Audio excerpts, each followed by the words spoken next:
52 থেকে গণঅভ্যুত্থান পর্যন্ত, ভাষা আন্দোলন থেকে গণঅভ্যুত্থান, প্রত্যেকটি আন্দোলনের যে স্পিরিট ছিল সেটি হচ্ছে অধিকার আদায় এবং বৈষম্যের বিরুদ্ধে লড়াই।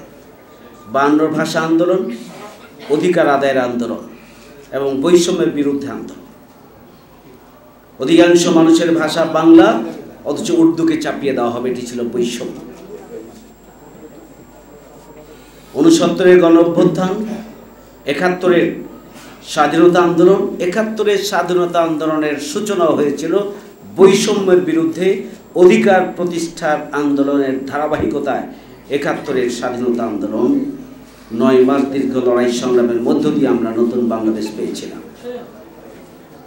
90 সালেও স্বৈরাচারের বিরুদ্ধে যে আন্দোলন ছিল এটিও বৈষম্যের বিরুদ্ধে, অধিকার আদায়ের আন্দোলন এবং অন্যায় অপশক্তির বিরুদ্ধে রুখে দেওয়ার জন্য জনগণ ঐক্যবদ্ধ হয়েছিল, ছাত্ররা ঐক্যবদ্ধ হয়েছিল, ছাত্রদের নেতৃত্বে আন্দোলন হয়েছিল।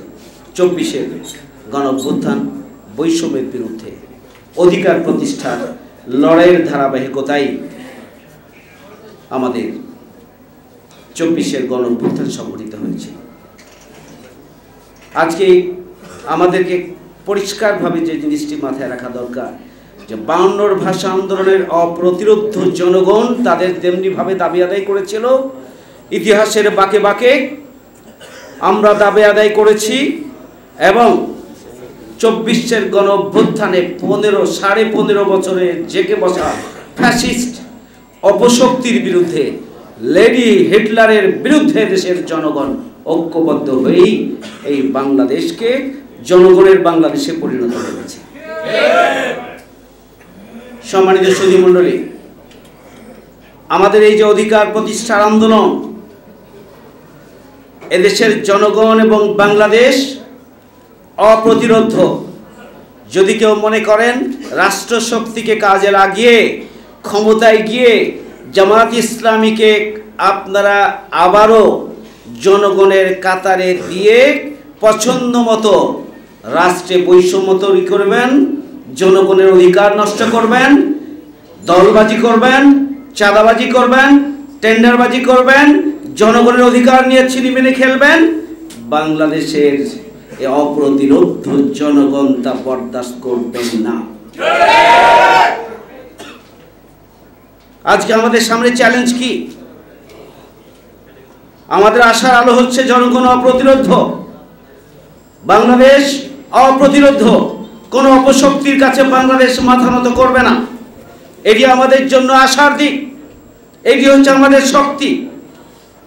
দেশের প্রয়োজনে, জনগণের প্রয়োজনে এদেশের আবাল বৃদ্ধ বনিতা ঐক্যবদ্ধ হয়ে দেশকে মুক্ত করার জন্য হাজার হাজার মুগ্ধ এবং আবু সাঈদরা জীবন দেওয়ার জন্য প্রস্তুত। এটি আমাদের শক্তি।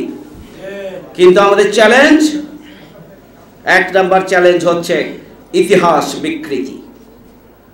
52 ভাষা আন্দোলন থেকে শুরু করে প্রতিটি ইতিহাসকে, আমি আমার উদ্বোধনী কথায় বলেছিলাম, প্রতিটি ইতিহাসকে বিকৃত করার জন্য অপচেষ্টা চালানো হয়েছে। আজকে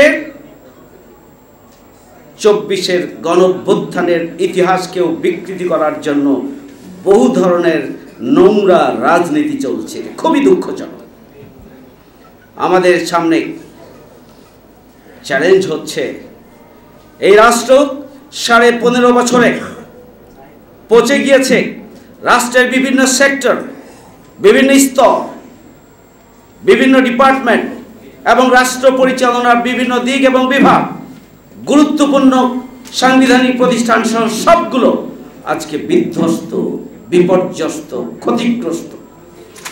তাদের নিজের পায়ে দাঁড়ানোর কোনো অবস্থা নেই। প্রতিটি সেক্টর আজকে বিধ্বস্ত এবং বিপর্যস্ত। এটা চ্যালেঞ্জ।